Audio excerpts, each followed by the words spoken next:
You are Locked On Seahawks, your daily Seattle Seahawks podcast. Part of the Locked On Podcast Network, your team every day.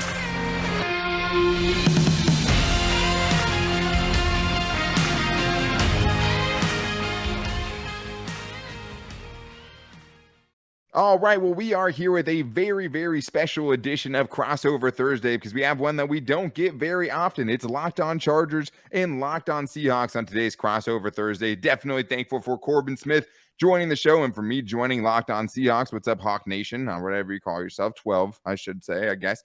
But today we have a bunch to get into, including the biggest storylines for both teams, because I think for the Chargers, it's a lot about health and, hey, maybe if they can do it defensively against a good offense and not just the Russell Wilson-led Broncos. But we will also get into the biggest matchups from this game, and I think there's a couple that I really want to hit on before getting into what's going to win this game for each of these teams, and then getting into what we think the score is going to be. But this episode is Crossover Thursday, presented by our friends at PrizePicks. PrizePicks is so much fun and easy to play. No competing with other players, just you versus the projections. Pick 2 to 5 players. If they score more or less than their PrizePicks projection, you can win up to 10 times your money on your entry. It can take literally less than 60 seconds to enter. It's that easy. We love PrizePicks, and we know you will too. First-time users can receive a 100% instant deposit match up to $100 with the promo code Locked On. That's PrizePicks.com, promo code Locked On.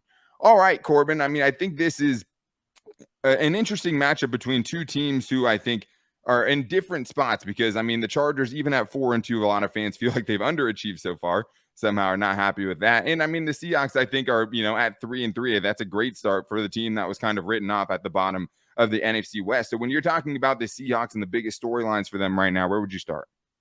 It's really going to be a departure from the first 5 crossover Thursdays of the season, because I have been talking about how embattled and beleaguered this defense has been. And then they go out against an Arizona Cardinals team that hasn't been playing great football, but still they have a lot of weapons, and they hold them to 3 points on the offensive side of the football. I mean, it was just one of those, every time those two teams get together, it's a bizarre contest. And everybody thought there was going to be 60-plus points on the board in that football game. It ended up being 19-9, a defensive slugfest. And there were a lot of really encouraging things for a Seahawks defense that had really been underperforming. It's been a shocker. Everybody thought that this was going to be a team that the defense was going to carry them if they were going to win games, with no Russell Wilson, with Geno Smith replacing him. And yet it's been Geno Smith putting on the Superman cape and the running game and a much better offensive line than expected. The offense has been largely what's carried this team up until Sunday, and then the defense finally showed up. And so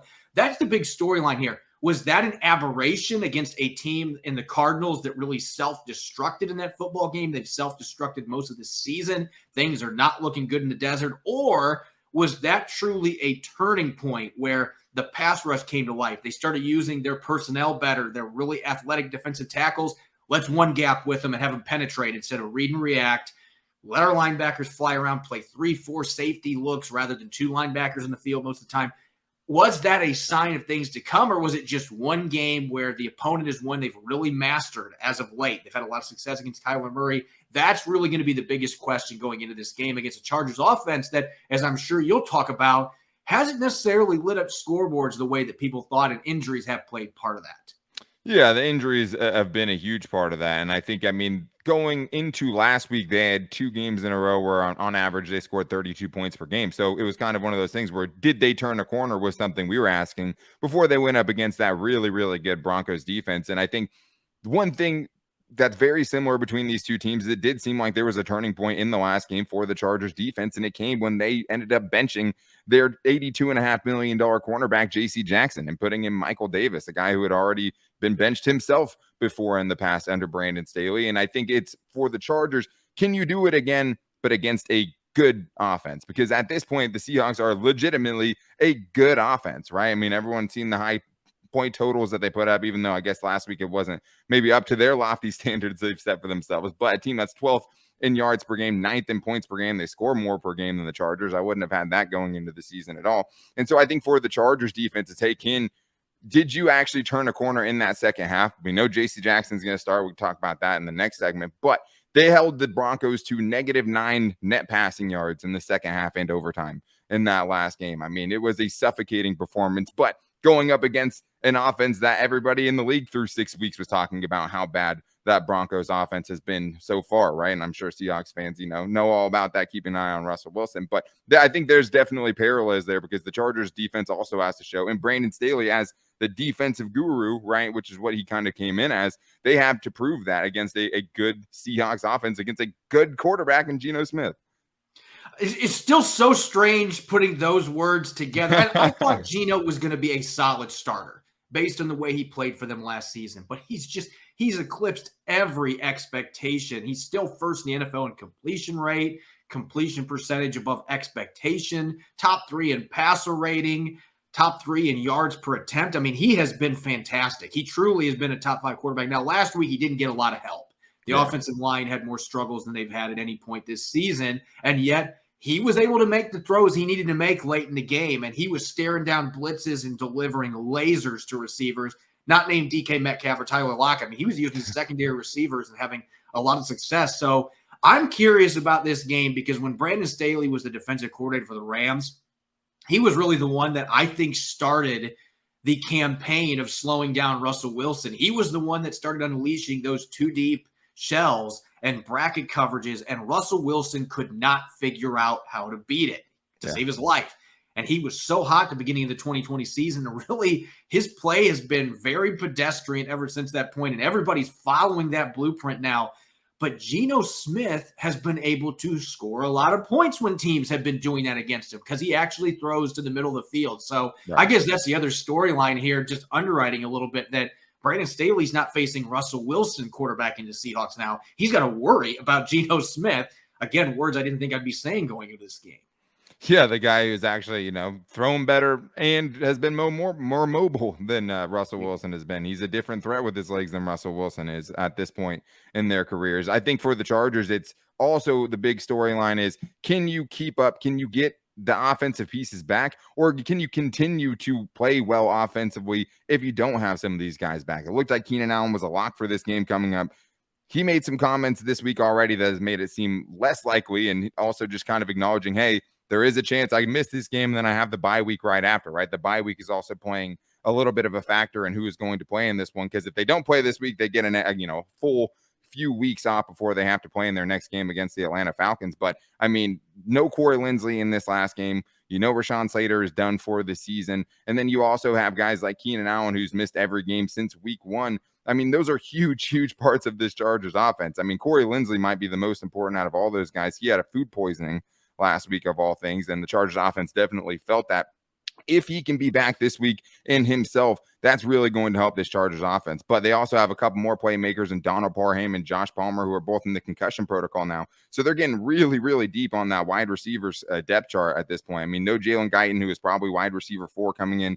No Keenan Allen potentially. Now you have no Josh Palmer maybe this weekend after he already had a concussion in preseason. I mean, can they keep doing it with Justin Herbert just kind of using whoever? Because I think if you have to just rely on Mike Williams and he gets a heavy dose of Tariq Woolen in this game, that could be scary because he got shut down last week by Pat Surtain II and the Broncos defense. So that brings us to the biggest matchups, which we have to get into. I mean, there's a couple of matchups that very much scare me on the Seahawks side of things. And I think a couple matchups that the Chargers will definitely have the advantage. So we're going to get into the biggest matchups of this game. Locked On Chargers, Locked On Seahawks, crossover Thursday. But I do need to tell you guys first about something that I absolutely love, and I'm a little bit personal to me because I used it to get engaged, and that is BlueNile.com. Whether you're looking to pop the question, have a milestone to celebrate, or want to let your love sparkle, Blue Nile can help you make celebrations even more memorable. As the original online jeweler, Blue Nile offers the largest selection of independently graded diamonds and pieces priced significantly below traditional retailers. Blue Nile has helped millions of couples create the perfect engagement ring. It's one of the things I really like about Blue Nile, especially when you have a picky wife like I do, is being able to customize it the exact way that they want it. Whether it's the shape, size, clarity, even how it's set, you can do all of those things at Blue Nile. And if you're looking for a fine piece of jewelry to commemorate a special milestone but still having trouble choosing, Blue Nile has jewelry experts on hand 24/7, available via phone to chat or help you find a memorable gift at every budget. Shop stress-free with Blue Nile's 100% satisfaction guarantee, and all Blue Nile orders are insured and shipped for free in discreet packaging. Make your moment sparkle with Blue Nile. Go to BlueNile.com and use the code LOCKEDON to save $50 on your purchase of $500 or more. That's BLUENILE.com, code LOCKEDON to save $50 off your purchase of $500 or more. BlueNile.com, code LOCKEDON. All right, we are back here for a crossover Thursday with Locked On Chargers and Daniel Wade, and Locked On Seahawks with Corbin Smith over there, who does a great job for 12 Nation. Love to see him. I have a bunch of family in the Pacific Northwest, and it's like very much a Seahawks Chargers thing this weekend between me and them. We've been going back and forth, and I think it's going to be a better game than we would have probably thought when we circled this game on our schedules at the beginning of the season, Corbin. And I think there are a lot of interesting matchups, including a 6th-round pick in Tariq Woolen, who has just absolutely torn up the league. And I think we'll probably get into him. But where would you start as far as the matchups you've been looking at that you're looking at least most forward to watching this weekend? So I'm going to start with the Seahawks on offense because, as I mentioned early in the show, that's really the reason that this game now has a lot more intrigue maybe than what it did going into the season. I think a lot of fans, and us on the podcast, Rob Rang and I, we both circled this game like, oh boy, the Chargers, both of us thought were a Super Bowl potential team. Circled that like that's going to get ugly at SoFi Stadium. Sure. That's going to be one of the games that we can mark that as a loss. And yet here we are now going into week 7, and it feels like the Seahawks very much have a chance to win this football game because the offense has been so much better than expected. The Chargers defense hasn't been quite as good as expected up until this last game, played a lot better. But I'm going to the backfield because the thing that the Chargers have really struggled with this year, their linebackers in particular in the middle defending the run. Ken Walker III looked amazing last week in his starting debut. And this is a guy that ran for over 1,600 yards and 18 touchdowns at Michigan State. Mel Tucker, he should be sending letters to Ken Walker III every week, thanking him for getting him that monster contract because he was the guy that made that team run last year, literally and figuratively. And he is having that type of impact already for Seattle with Rashad Penny now done for the season. And Walker had 97 rushing yards, broke 14 tackles last week. That's insane. This guy is a monster. And I look at the Chargers linebackers, especially Drew Tranquill, who, according to Pro Football Focus, has already missed 10 tackles this year. Tranquill was a player that I saw play at Carroll High School, which was in my neck of the woods where I grew up in northern Indiana. Really athletic player, can cover, but feels like that could be a real mismatch issue with Ken Walker III and even DJ Dallas, another physical between the tackles runner that Seahawks have on their roster. If they can get the line of scrimmage established, get their linemen to the second level on the linebackers, even the running backs up against them one-on-one, they're giving up almost 5.7 yards per carry this year. The Seahawks love running the football. That is one of the big advantages, I think, for Seattle going into this football game. Yeah, I can't disagree. I mean, I had Kenneth Walker versus the Chargers, just front seven as a whole, definitely on my list. I mean, the Chargers did, have a, kind of a turnaround. Well, so I guess let's put it this way. For the first time in 5 weeks, the Chargers didn't give up a run of 40-plus yards, right? That's the part that scares me the most. It's just that explosive run. I mean, they had, for 3 games in a row, given up a 50-yard run, which I'd love to know the last time that's happened. Then they give up a 40-yard run leading up to the last week where the longest run they gave up was 14 yards. So that was nice to see. It's also Latavius Murray, right? Kenneth Walker is an entirely different animal. And the Chargers have had a pretty poor tackling defense, especially if he can get in their secondary. That is something that is going to be huge. I mean, the Chargers have to tackle. They have to be able to get up there and really, I think, rally to this dude. But because I think Kenneth Walker, for as good as he's been, a lot of those have been, 169-yard run and then another 34-yard run. So you're playing against a guy who's already shown that he can be that explosive runner, right, that can cause havoc in the Chargers secondary and, at their front seven. For me, I'm going to go with defense force for the Chargers, and I'm going to go with J.C. Jackson versus either DK Metcalf or Tyler Lockett. I think both of those, are poor matchups for him because he's been the Chargers' worst corner so far this year. And Brandon Staley said on Wednesday that he is going to be back in the starting lineup after getting benched last week against the Broncos. I mean, if I'm the Seahawks, I'm picking on that right away, right? And before this season, it was like, hey, you can try to pick on him. He might give up some yards, but he also has 17 interceptions, right? So it's like, be careful what you wish for if you're going to keep targeting him. I feel like that fear is gone already with J.C. Jackson, at least this year. I mean, I know that Tyler Lockett's about 50-50, maybe a little less than that in the slot, and he probably won't move to the slot. That'll be Bryce Callahan's territory. But Corbin, like, I mean, that's a matchup that should scare Chargers fans. I mean, he's getting back out there. He's in the starting lineup. And just last week, he gave up, 2 catches for 86 yards and a wide open 39-yard touchdown. So that's a matchup for me that I think could have a huge factor on, if the Chargers can win this game or not. And DK Metcalf and Tyler Lockett are coming off of quiet games against the Arizona Cardinals, really because the Cardinals did a masterful job taking them out. Now, Geno Smith made them pay, getting the ball to the other receivers and the tight ends late in the game, and it was a very defensive football game anyway. But I would agree that is a matchup that could work in Seattle's favor, but I also know that J.C. Jackson, any given game, could get back to playing at a really high level, and I don't think Pete Carroll and company are going to go into this thinking J.C. Jackson stinks and we're going to go right at him. I think they're going to be thinking in the back of their mind, like, this is still J.C. Jackson. It's been a rough start for him, but he's still a very good player, so there will still be the respect there. But They might also want to see, hey, can we push him while he's down and really make this a difficult situation and force the Chargers to maybe bench him again? So certainly that would be a matchup to watch. Looking at the Seahawks on defense, I talked about Ken Walker III and feeling optimistic about his ability to run on that Chargers defense. Well, I worry about dealing with Austin Eckler in particular because really I've called it the Alvin Kamara effect. Running backs that can catch the football as well as they can run it, they torture this Seahawks defense. And they had issues with Kamara a few weeks ago when they lost to the Saints. They had issues early in the season with running backs catching screens and dump-off passes and getting big yardage. Really improved last week, but the Cardinals were down to their third-string running back and a practice squad running back. So this is going to be a different animal against one of the most underrated running backs in the league, a player that I love watching run and catch the football, in Austin Eckler, who runs hard. He runs with physicality, breaks a lot of tackles, underrated quickness and athleticism.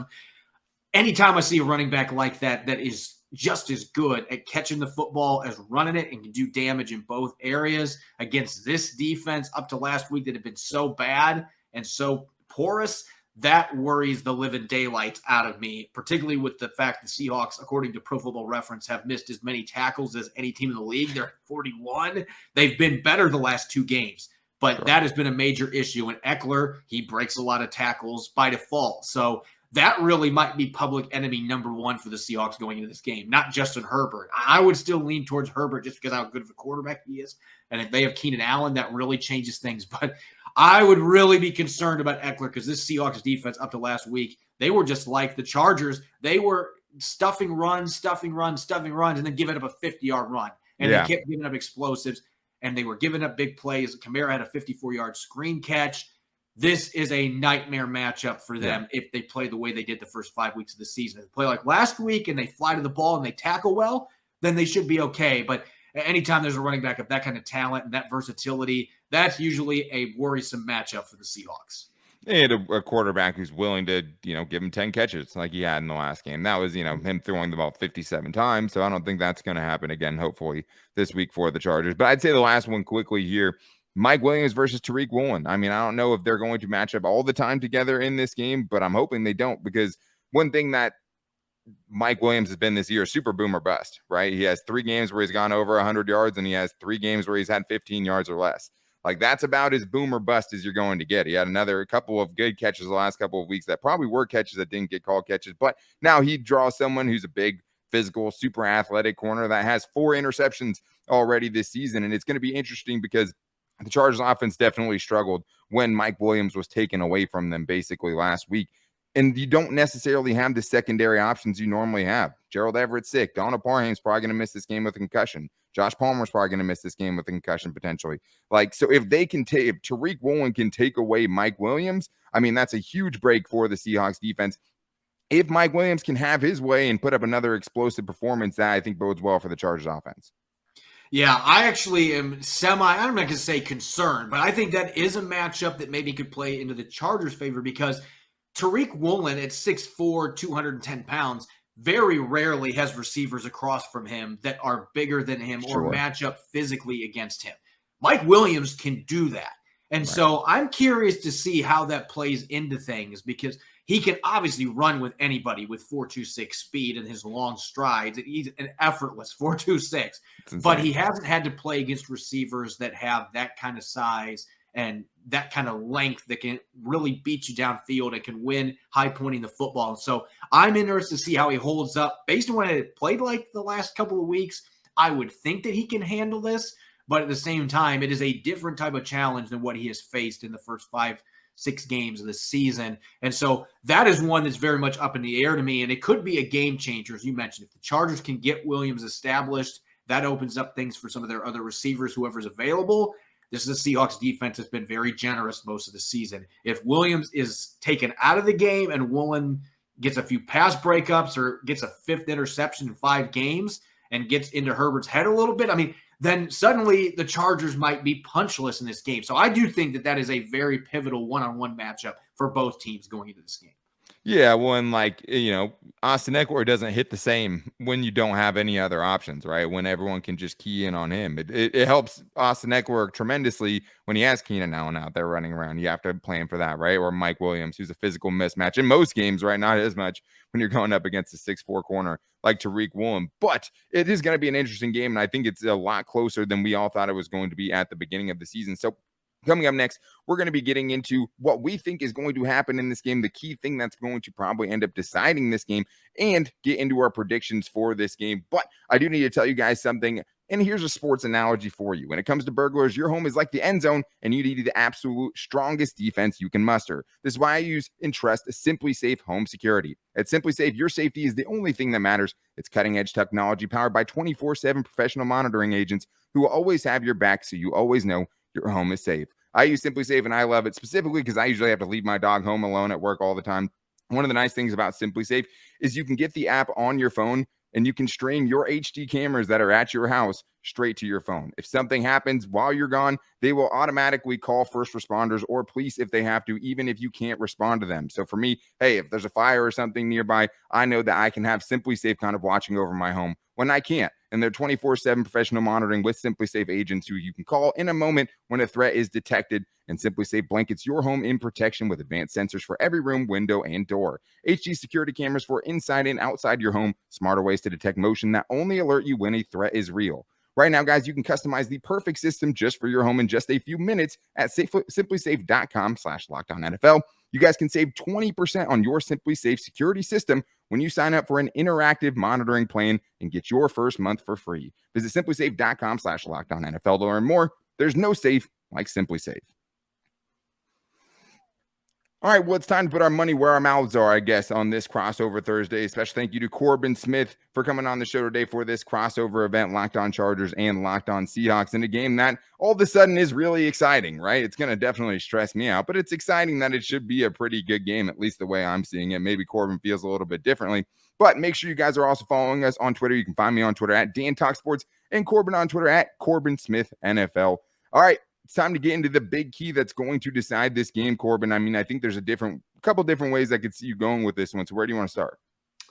I think this really boils down to Seattle's defense. I don't expect that they're going to go out and score 19 points again. This team has too many good players, and this is a Chargers defense that's missing some key guys, including Joey Bosa. I just feel like with the struggles they've had in the secondary, this is a game the Seahawks should be able to score some points. So really, to me, if they want to win this game, it's on defense. Can you corral Austin Eckler? Don't let him dominate the game as a receiver in particular. They've had their issues defending the run, but they've been really bad for multiple years running, defending screens and defending running backs that can really be a threat out of the backfield. So can you contain him, and can you get to Justin Herbert? I haven't mentioned the pass rushers, including Uchenna Nwosu, who Chargers fans know very well, but Nwosu is having a fantastic first year in Seattle. He was player of the week in week 1. This has been a perfect scheme for him. And going up against Sawyer, 6th-round pick, rookie out of Georgia that's built more like a guard, I think that is a matchup that I couldn't mention last quarter, but that should be in favor of Uchenna Nwosu. And Darrell Taylor on the other side going up against Pipkins, he is a blazing, speedy athlete off the edge. He's had his issues defending the run. He's light, but as a situational pass rusher, last week had a strip sack, had 4 pressures, really his best game of the season. I like the athleticism they have there. The question is, can you find a way to get to Justin Herbert? The Broncos were able to get some pressure on him. He had to unload the football very quickly. He's limited with his weapons. That's a great way to take Mike Williams out of the game right there if you can get pressure. So I think those are the two keys. Can you find a consistent way to get pressure on Herbert and force him to get the ball out quickly? And most importantly, not eliminate, but limit the effectiveness for Austin Eckler. You can't let him take over the game like Alvin Kamara seems to do every time they play against him. They had their issues with McCaffrey the few times they faced the Panthers. Those type of running back give this team issues. So Can you build off of last week and get those stops in the run game and limit Eckler's effectiveness as a receiver while getting that pass rush going? If you can do that on defense, I'm confident the Seahawks can score some points in this game. And if they're able to get some stops, it gives them a much better chance to go into SoFi Stadium and get the victory. Yeah, I think that's huge. I mean, on the other side, I mean, Khalil Mack going up against a couple of rookie tackles is something that's going to be a huge factor in this game that we didn't talk about as well. I mean, he was great last week. I think for me, I'm going to kind of go back to one of your key things as far as the Chargers' key for this game. It is also on defense, because I do think the Chargers, especially with Corey Linsley back, their guy directing things up front and really setting up all of the protections, and really has been a tremendous help for Justin Herbert. That's going to be huge. Whether or not Keenan Allen, that's what sucks, right? We have to do this show not knowing if someone like Keenan Allen's going to play, because if I knew Keenan Allen was going to play, I would think about this game completely differently. I don't know that. So I think on defense is going to be the biggest key for the Chargers if they want to win this game. Can the Chargers front seven corral Kenneth Walker and Geno Smith? Can you keep Geno Smith in the pocket, not let him have those couple of drives that get extended with his legs that end up turning into points, right? That could be the difference in this game if we think it's going to be a close game. And Kenneth Walker specifically, can you not give up that one explosive run that you were able to do last week? You got that win, because I do think one thing we did see from Brandon Staley, which was super encouraging last week, is when they were able to get those stops on early downs, when they were able to pin Russell Wilson and the Broncos offense back, the design blitzes from Brandon Staley last week were the best that they've been all season. They had instant pressure. They had unblocked guys coming in, and Russell Wilson just never stood a chance. Geno Smith's a little bit more mobile than that, but for me, if the Seahawks are able to just get whatever they want on the ground, if Geno Smith is able to kind of, direct things with his legs up front in combination with Kenneth Walker, I think it's going to be a really, really long day for the Chargers defense. If they can get those stops, if they can push them back into those third and longs and get into some of those packages they were last week, maybe those are the couple of stops that end up winning you this game, because I think both teams are going to score in this one. I don't have a lot of trust in the Chargers defense to really shut down the Seahawks offense by any means. Maybe they can have Geno have, one of the couple of poorer games that he has this season, because there's a couple of games where he's only been okay. Maybe they can create that for this week, but I don't have a ton of faith in it, which is why I'm definitely going to be picking a more of a high scoring game, I think, in this one. Corbin, where are you going with your prediction for how this game plays out? I just watched the Seahawks completely go opposite direction from what I anticipated on Sunday. But yeah, I'm going to go high scoring, because I just don't have – I have to see the Seahawks defense play well multiple weeks in a row. Same, yeah. And they played well against an offense that has a lot of weapons, but the Cardinals have just been terrible most of this year. And so, and they were getting in the red zone, then they were going for it and fourth down and throwing the football when the Seahawks haven't been able to stop anybody running the ball. I mean, there were a lot of things that worked in Seattle's favor in that game. Yeah. I don't think the Chargers are going to come out and be that bullheaded about some of the things in terms of fourth downs. I mean, they'll go for fourth downs, but I expect they're going to run the football, and they're going to test Seattle where they've really struggled most of this season. And so I expect it's going to be a game where Geno Smith's going to have a lot put on his shoulders, and he's shown he can do it. So I think the Seahawks are going to make this very interesting, but I think that the Chargers at home, playing in LA, ironically, Pete Carroll, all those years at USC, he has not had success in the NFL in LA.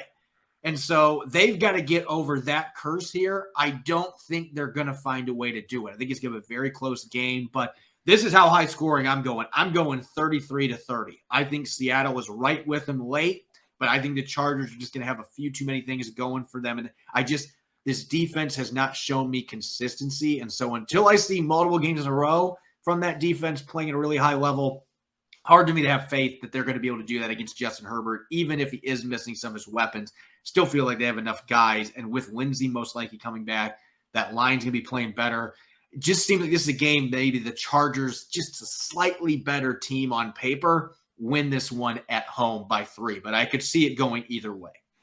Yeah, I like right around. I mean, if there's a prize picks projection for the total of this one, right, I would go more than, right, I think is what Corbin Smith is trying to tell you there. I could see that, man. Like, that's kind of how I see it playing out. I mean, the Chargers have just given them too many big plays defensively to think that going up against DK Metcalf and Tyler Lockett's not going to be a problem. going up against Kenneth Walker is not going to be a problem. And I think the Seahawks are going to make them keep up. Can they tap into those offensive performances they had versus the Browns, that they had versus the Texans? We're going to have to see. I mean, I think I have the same margin. I'm going 31 Chargers, 28 Seahawks in this one. Then I'm going to sweat it out until Sunday because I don't even have a ton of faith in that as we sit here right now with the uncertainties, right? And I think for this game, for the Chargers to have a chance to go to 5-2 at the bye week, right, with them being just absolutely ravished by injuries, right? I mean, losing 4 of their probably top 10 players on this team so far, missing a majority of the season, that would be huge for them. And for the Seahawks, I think it's continuing to be like, hey, we are for real in the NFC West. We can hang with all of these teams, right? And we're just fine without Russell Wilson and actually making Geno Smith look better than Russell Wilson has in a few years. So I'm really excited for this one, Corbin. I mean, I think it's definitely going to be close, and I think it's definitely going to be high scoring. Yeah, I think we can both agree with that, which means it's going to be like last week, and suddenly both these teams are going to become defensive juggernauts. It's going to be 13-10. I can't see that happening a second straight week. And the Cardinals and the Seahawks, like I said, they just always have the weirdest games, like that 6-6 tie that happened. I think that was 2016 or 2017. I think it was 16 because that was the end of the Stephen Hauschka era. But seeing the kickers missing easy field goals, like they always just have really bizarre games. And Sunday was no different, seeing two teams with all the offensive firepower that the Cardinals Seahawks have scoring a 19-9 game. Like it just wasn't what anybody was expecting. I can't see that happening a second game in a row, especially with Justin Herbert, the way that he can light up secondaries, the run game they've got, Seattle's weapons, Geno Smith playing like a top 5 quarterback for most of this season. I'm anticipating there's going to be a lot of points. So get your popcorn ready. I do think it's going to be a fun one at SoFi. I think it's going to be one of the funnest games of the weekend for sure. And speaking of weird games, the Chargers and Seahawks have had some weird games. I mean, when the last time these teams met up, that 4th down play, right, dropped in the back of the end zone, with the game on the line. And we've also seen, the 3 touchdown by Antonio Gates game where I still think Percy Harvin definitely stepped on the sideline on that 50-yard rushing touchdown. But yeah, I mean, I still remember Vincent Jackson in the rain over the shoulder. Like these teams have had some really epic matchups. And I don't think there's anything that's telling me right now that this weekend should be any different. I don't think that Chargers fans should be overly comfortable thinking they're going to win. But I think if the first 6 games have taught them anything, it's like, hey, you can never expect too much from this team. The games are going to be tight. They have a negative point differential so far this year. So I think it's going to be another close game this weekend against the Seahawks. But thank you guys so much for checking us out and making us your first listen today on this crossover Thursday brought to you by Prize Picks. Make sure you guys are always checking out the Locked On Seahawks on Twitter at @Locked_Seahawks. You can check out the Chargers at Locked On LAC on Twitter.